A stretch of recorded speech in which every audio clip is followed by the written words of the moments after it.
To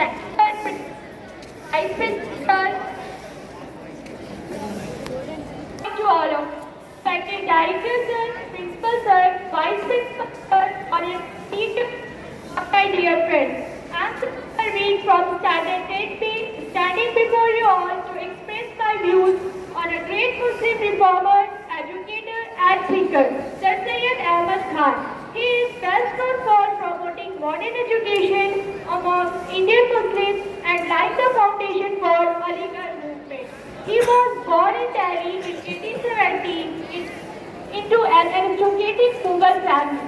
He was well versed in Persian, Arabic and traditional Islamic science, but also developed a deep interest in Western knowledge and science. He was also the pioneer of Muslim modernization in India. Although he was loyal to British government and he realized that the mutual distrust between the British and Indian Muslims was growing.